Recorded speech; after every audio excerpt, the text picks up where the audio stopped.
The banking system has gotten massively defensive since the end of November, and the latest data shows it's still at it. Despite all the talk about soft landings, the Fed not cutting any more rates, inflation risks, a soaring amount of optimism, banks aren't lending. What they're doing is buying record amounts of US Treasuries, and record amounts for both dealer banks as well as strictly depository institutions. And this isn't just a US thing either. We see exactly the same thing going on for European banks. There's no lending to the real economy, despite the rate cuts and the clear promises for more from the ECB. Banks in Europe are also piling up massive amounts of government bonds too. And that's not all. There was a major eruption in dollar funding problems during the past 2 months. This, not interest rates or the Fed, was the reason why the dollar soared and had created so much havoc along the way. And even if it has calmed down the past couple of days, the monetary indications and the behavior of banks say it's just a temporary reprieve. For a U.S. economy that's allegedly on the cusp of reaching its soft landing, or a global economy that supposedly sees brighter days ahead, the world's banking system isn't buying any of that. It's busy buying government bonds. And I haven't even mentioned China's banking system. So the question is, why? What is it that global banks are seeing and preparing for by being so obviously defensive? Trade wars? Maybe, but this goes beyond those. We've got money dealers piling into a staggering amount of treasury notes and bonds. We've got foreign governments who have mobilized a ton of their own reserve holdings, a sure sign of global dollar problems. We've got US banks refusing to lend to the real economy while also buying up a record number of their own treasury holdings. And European banks, as I said, doing exactly the same thing. We've got risk aversion everywhere in the banking system when not only is the banking system a reflection of economic conditions, it's also perceptions of future conditions, both economic as well as we've seen over the past month, monetary. There are a number of monetary indications that showed major dollar problems along with the soaring dollar. As I said, not interest rate differentials, not central bank policies, dollar scarcity. So we've got a bunch of off the beaten path indications that are very important nonetheless, as George Gammon calls them, these esoteric indications.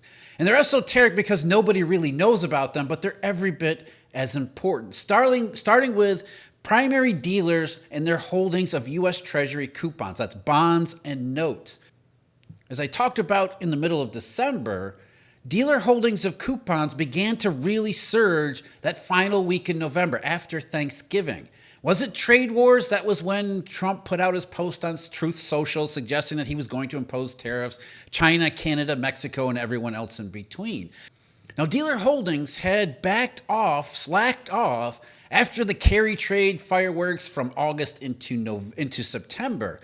So after September into October, dealers were holding less coupons, which is actually a reflationary positive signal, around to about 195 billion combined the week of Thanksgiving. But from there, as you can see, the holdings have absolutely soared up until the latest week. So from a record of 236.7 billion back in August 7th, that was the carry trade high. By December 11th, the dealer holdings had already surpassed that record amount. And by Christmas, the week of Christmas, they're at 264.4 billion, and they just kept on going for the first couple weeks of January. The latest data that we have for the week of January 15th, a huge record, 277.3 billion in dealer holdings of coupons and treasuries.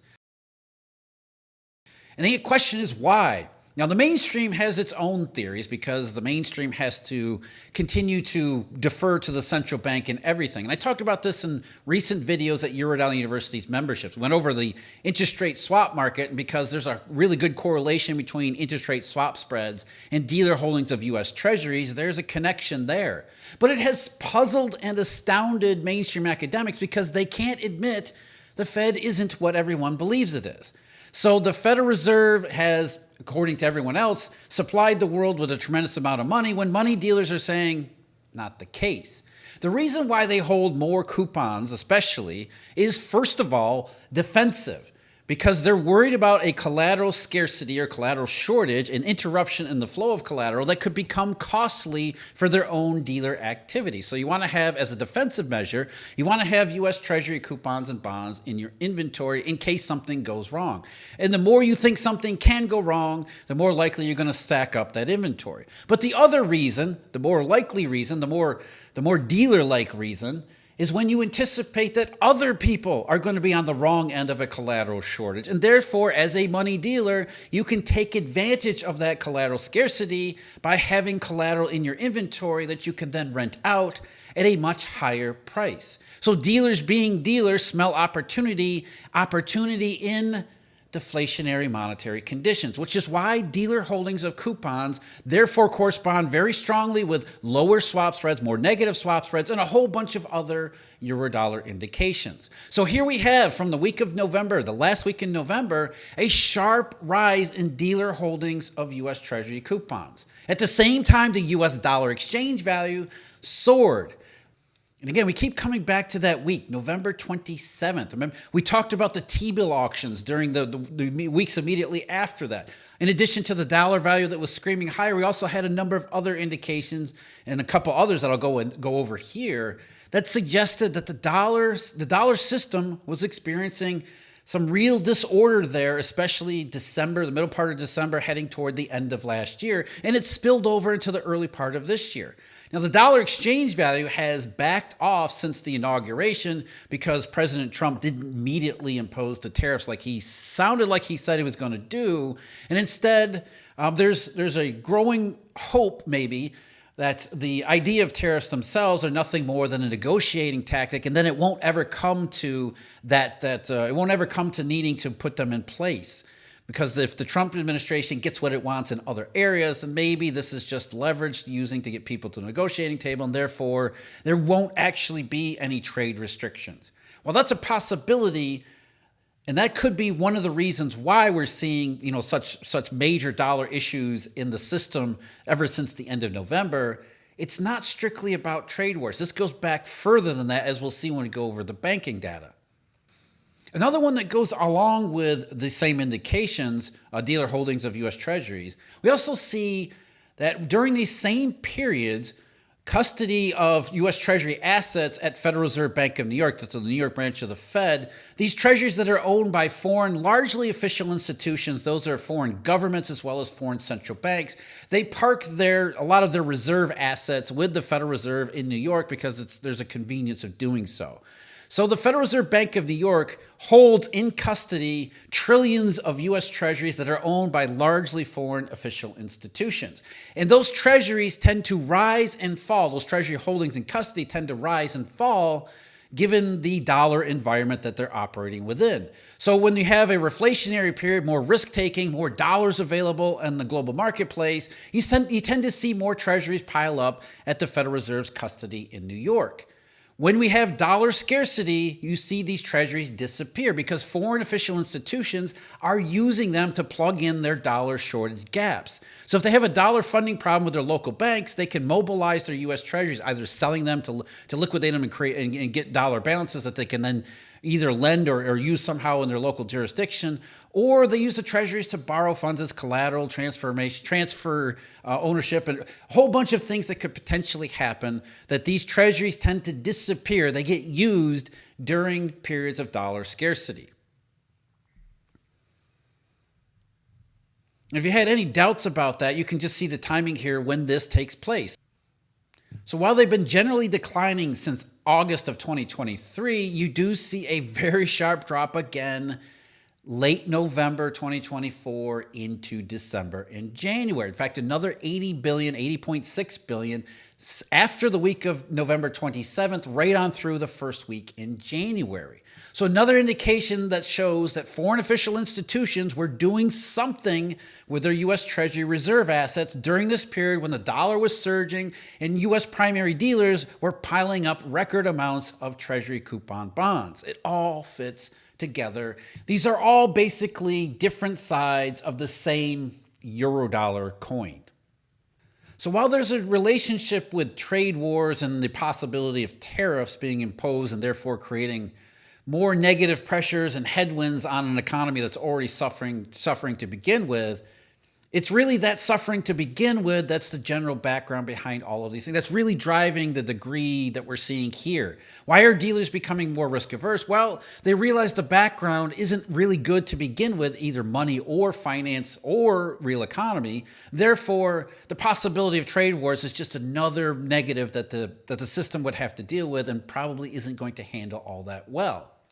But going beyond just what we see in the monetary system over the last couple months, back for this background behind it, look at what the banks have been doing for really quite a long period of time before that. We talked about the economy that forgot how to grow. We've got a global banking system that forgot how to lend. It didn't forget, it doesn't want to lend, and that's really the point we're making here. Look at the US banking system. We see just for total bank loans, they started to slow down right around September, October of 2022 during that crisis, and then afterward, as the entire global economy, that's the point at which it forgot how to grow, or it started to forget how to grow, the banking system suddenly forgot how to lend. It wasn't interest rates rising, it was risk perceptions about the conditions in the entire system from that point forward.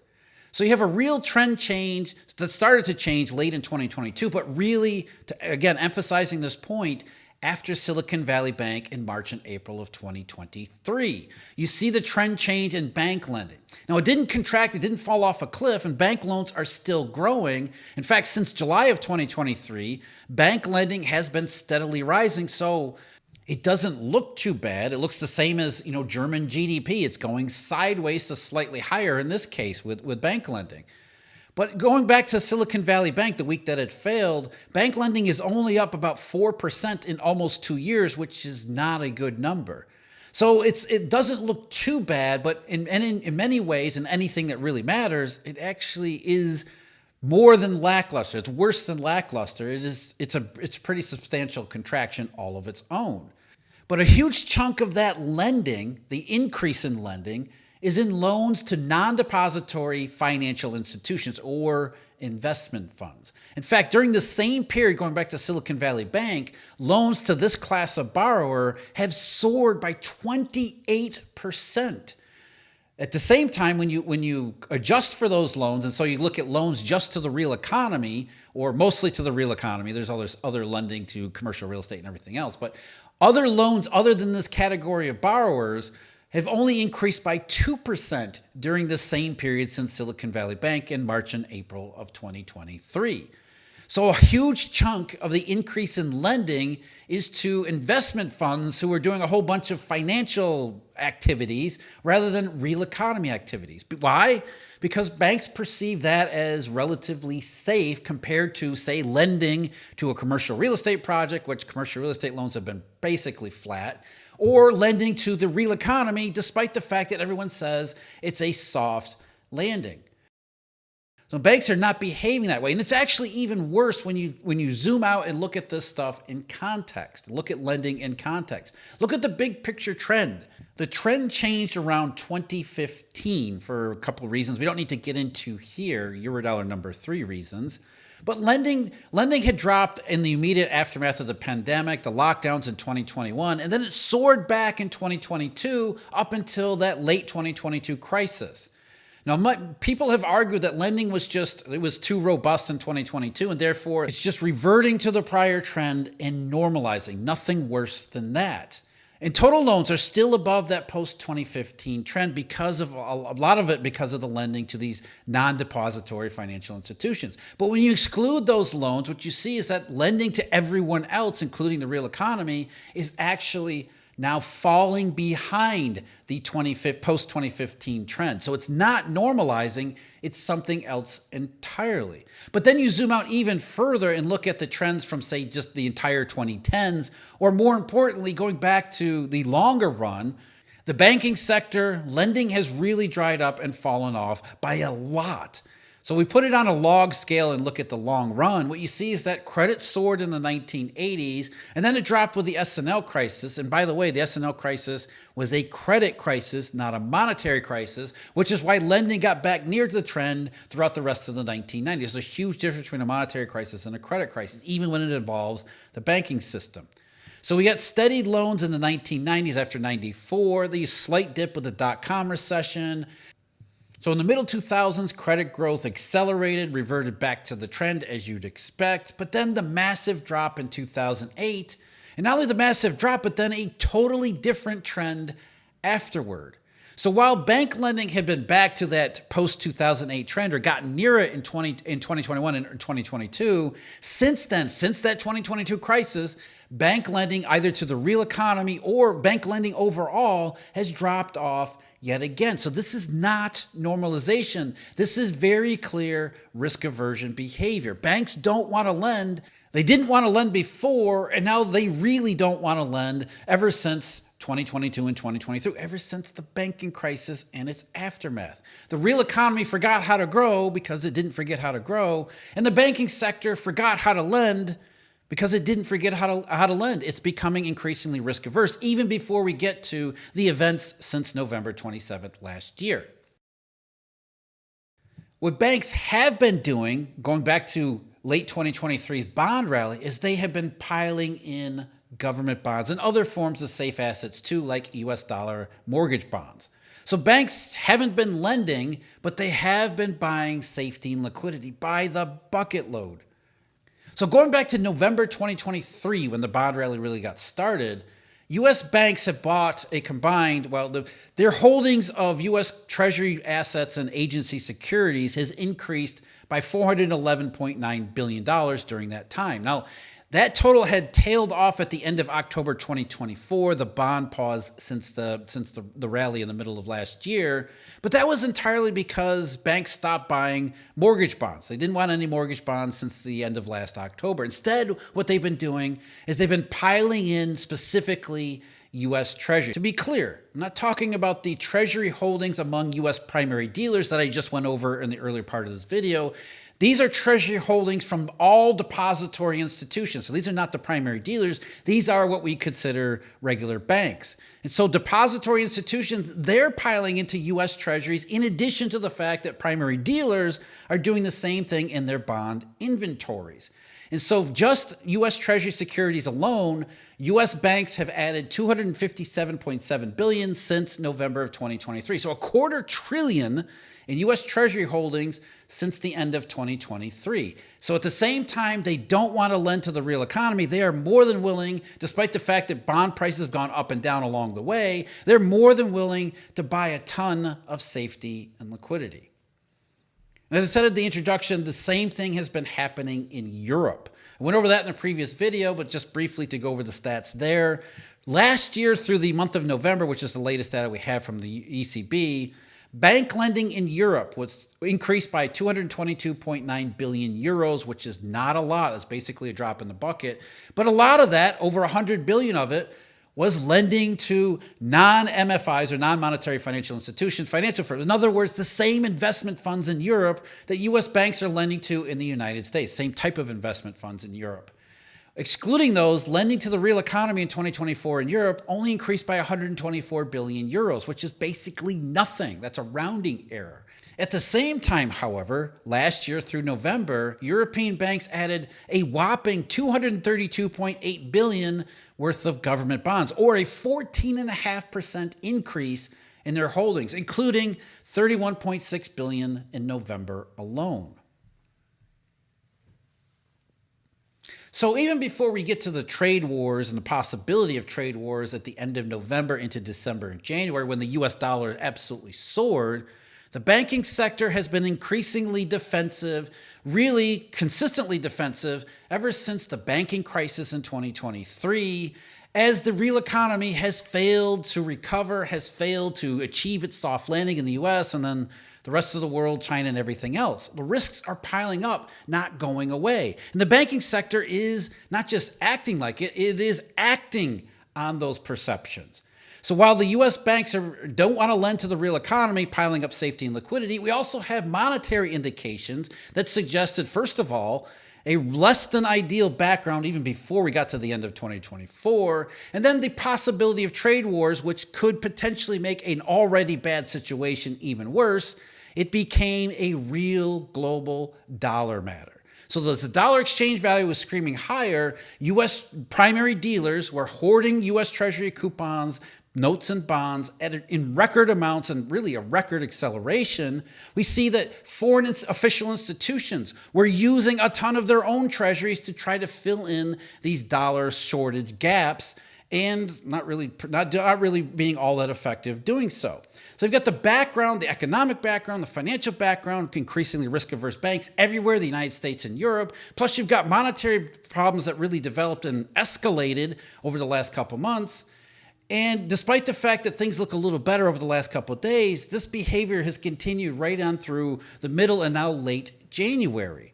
So it isn't just a one-time thing or about one thing. You've got the entire global monetary system and banking system, and again, we haven't even talked about China here, they're increasingly risk averse because contrary to all mainstream claims, soft landing in the United States, recovery in Europe, China getting its crap together, none of those things are actually happening. And all of the risks to the real economy remain on the downside, especially given the fact that we're starting with an economy that forgot how to grow. It didn't forget, it just can't.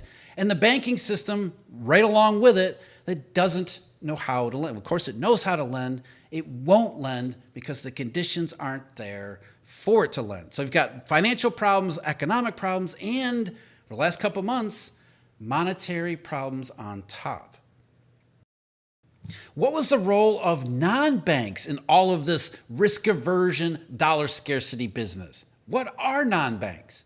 I went over that in the video link below. As always, thank you very much for joining me. Huge thank you, Eurodollar University members and subscribers. And until next time, take care.